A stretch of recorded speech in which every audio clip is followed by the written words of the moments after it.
में एक ऐसा खतरनाक वायरस फैल चुका है जिसके चपेट में आने वाले लोग ज़ॉम्बी बन रहे थे, जहां इंसानों को सिर्फ 12 सेकंड में ज़ॉम्बी बना देता है, जिस वजह से हजारों लोग पागलों की तरह एक दीवार पर चढ़कर शहर के अंदर घुस जाते हैं और लोगों को काटने लगते हैं। शहरों में अफरा तफरी मच चुकी है, लोग भाग रहे हैं, चिल्ला रहे हैं, लेकिन भागने की जगह बची ही नहीं। हजारों ज़ॉम्बी एक साथ दीवारों पर ऐसे चढ़ रहे हैं ज़ॉम्बी जैसे का पहाड़ बन गया हो। ये कहानी जबरदस्त होने वाली है, इसलिए वीडियो को आखिर तक जरूर देखना। कहानी की शुरुआत एक शांत घर से होती है। सुबह का समय है और दो छोटी बच्चियां रेचल और कॉनी भागते हुए अपने मम्मी पापा के कमरे में आती हैं और उन्हें उठाती हैं। उनके पापा जेरी पहले यूनाइटेड नेशंस में इन्वेस्टिगेटर रह चुका है और मम्मी कैरन यह एक खुशहाल परिवार है। नींद पूरी ना होने के बावजूद जेरी अपने परिवार के लिए नाश्ता बनाने लग जाता है। घर का माहौल हल्का फुल्का और खुशियों से भरा होता है। बच्चे हंस रहे होते हैं, माता पिता आपस में बात कर रहे होते हैं। इसी दौरान टीवी पर न्यूज चल रही होती है जिसमें दिखाया जाता है कि पुलिस किसी इमरजेंसी के कारण तेजी से सड़कों पर दौड़ रही है, लेकिन जेरी और कैरन इसे एक आम घटना समझकर नजरअंदाज करते हुए अपनी दोनों बेटियों रेचल और कॉनी को स्कूल छोड़ने बाहर निकाल जाते हैं। थोड़ी देर बाद रास्ते में ट्रैफिक जाम लगा होता है, रेडियो पर खबरें चल रही होती हैं और पीछे सीट पर बच्चे गाना गा रहे होते हैं। जेरी अपनी पत्नी कैरन से मजाक करता है, बच्चों से कहता है कि वापस आकर पैनकेक खाएंगे। तभी रेडियो पर खबर आती है कि अलग अलग देशों में रेबीज खतरनाक बीमारी फैल रही है। जैसे ही जेरी ध्यान से सुन रहा होता है, तभी एक तेज पुलिस कार आकर उसकी गाड़ी का साइड मिरर तोड़ देता है और भाग जाता है। जेरी हैरान होकर बाहर उतरता है और सोचता है यहाँ क्या हो रहा है। उसी वक्त कुछ लोग घबराकर तेजी से ट्रैफिक से निकलने लगते, पासवर्ड बताते हैं। अंदर जाकर वह सुरक्षा के लिए दरवाजा लॉक कर देता है और इलाज के लिए जरूरी वायरस की तलाश में लग जाता है। उसके पास अलग अलग खतरनाक वायरस होते हैं। अब उसे पता लगाना है कौन सा वायरस सही है। पता ना होने की वजह से जेरी सारे कैप्सूल्स एक बॉक्स में डालकर ले जाना चाहता है। तभी अचानक दरवाजे पर एक ज़ॉम्बी आ जाता है। बाहर निकलने का कोई रास्ता नहीं, भटकाने के लिए अब कोई नहीं है, इसलिए जेरी कैप्सूल्स पढ़कर अंदाजा लगाने की कोशिश करता है कि कौन सा सबसे सही है। अगर उसने गलत वायरस लेकर इंजेक्ट कर दिया तो उसकी मौत हो जाएगी। वैसे भी बाहर मौजूद साइंटिस्ट्स उसकी मदद कर रहे होते हैं। जेरी सोच समझकर एक वायरस चुनता है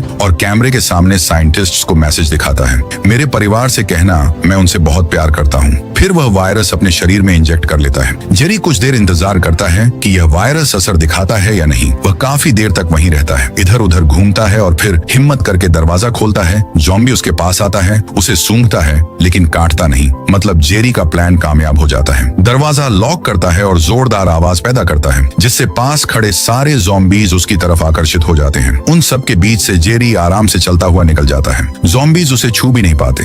जेरी की सोच के मुताबिक साइंटिस्ट्स अब इस डिस्कवरी से एक वैक्सीन बनाते हैं जिससे लोग ज़ॉम्बीज से बच सके। इसके बाद जेरी अपने परिवार से जाकर मिलता है जो जिंदा है और रिसर्च फैसिलिटी में मौजूद लोग वैक्सीन का बड़े पैमाने पर निर्माण करते हैं और उसे पूरी दुनिया में बांटते हैं। वैक्सीन लगने के बाद सोल्जर्स ज़ॉम्बीज से इम्यून हो जाते हैं और दुनिया भर में जाकर ज़ॉम्बीज को पकड़कर खत्म कर देते हैं। धीरे धीरे दुनिया फिर से सुरक्षित बन जाती है और यहीं पर यह कहानी खत्म हो जाती है। बीमार लोगों पर अटैक नहीं कर रहे। अगर हम कोई बीमारी ढूंढ लें या समझ लें जिसकी वजह से ज़ॉम्बी सिर्फ हेल्थी लोगों को ही अटैक नहीं करते, तो शायद यही क्लू किसी वैक्सीन या इलाज तक पहुंचाएगा। जेरी साइंटिस्ट्स को समझाता है जैसे प्रकृति में शिकारी किसी बीमार शिकार पर हमला नहीं करते, वैसे ही ज़ॉम्बीज भी बीमार लोगों पर अटैक नहीं करते। अगर लोग अपने शरीर में बीमारी इंजेक्ट कर लें तो ज़ॉम्बीज उनसे दूर रहेंगे। बाद में उन बीमारियों का इलाज किया जा सकता है। शुरू में साइंटिस्ट उसकी बात सुनकर हंसते हैं, लेकिन बाद में उन्हें लगता है कि शायद जेरी सही कह रहा है, इसलिए वो उसकी सोच को प्रैक्टिकली लागू करना चाहते हैं। लेकिन दिक्कत ये है वो वायरस दूसरी बिल्डिंग के हिस्से में रखा है जहाँ करीब 80 ज़ॉम्बी हैं। तो जेरी, सेगन और एक डॉक्टर चुपचाप अंदर जाने का प्लान बनाते हैं। तीनों की वापसी की कोई गारंटी नहीं होती, इसीलिए ज़ॉम्बीज से बचने के लिए पूरी तैयारी की जाती है। चारों तरफ टेप चिपकाए हुए, हथियार थामे हुए, बिना कोई आवाज किए धीरे धीरे अंदर जाते हैं। वहाँ सिर्फ एक नहीं बल्कि हर तरफ ज़ॉम्बीज दिखते हैं, को नहीं मिलता। ऑफिसर बताता है वायरस इतनी तेजी से फैल रहा है कि यह पता करना लगभग नामुमकिन है कि शुरुआत कहाँ से हुई, लेकिन एक चीज हम कर सकते हैं, अपने नागरिकों को सुरक्षित रखना। फिर ऑफिसर जेरी को उन लोगों के पास ले जाता है जो इन बड़ी दीवारों के अंदर जिंदा हैं। दीवारों के बाहर पूरा इलाका सिर्फ ज़ॉम्बीज से भरा है, लेकिन अंदर के लोग शांति से रह रहे हैं। हालांकि उनमें से कई अपने परिवार वालों को खो चुके हैं। वहाँ कुछ लोग माहौल बेहतर करने के लिए गाने गाते हैं। थोड़ी ही देर में सब लोग कोरस में शामिल होकर जोर जोर से गाने लगते हैं। ये देखकर जेरी डर जाता है और सबको चुप रहने को कहता है। उसे शक होता है कि ज़ॉम्बीज इस आवाज पर हमला कर देंगे, लेकिन कोई उसकी बात नहीं मानता। और फिर जो हुआ वो कंट्रोल से बाहर था। हजारों ज़ॉम्बी एक दूसरे पर चढ़कर जिंदा सीढ़ी बना लेते हैं। दीवार पार कर जाते हैं, सीधे शहर के अंदर कूदते हैं। कुछ ही मिनटों में पूरा शहर ज़ॉम्बियों के कब्जे में आ जाता है और लोग जान बचाने के लिए इधर उधर भागने लगते हैं। ज़ॉम्बी ज्यादा तेज और ताकतवर हैं। सेना कंट्रोल करने की कोशिश करती है, लेकिन बेकार लोग काटे जा रहे हैं। हर तरफ अफरा तफरी सिचुएशन हाथ से निकल जाती है। तभी वॉन ब्रुन एक सैनिक सेगन को आदेश देता है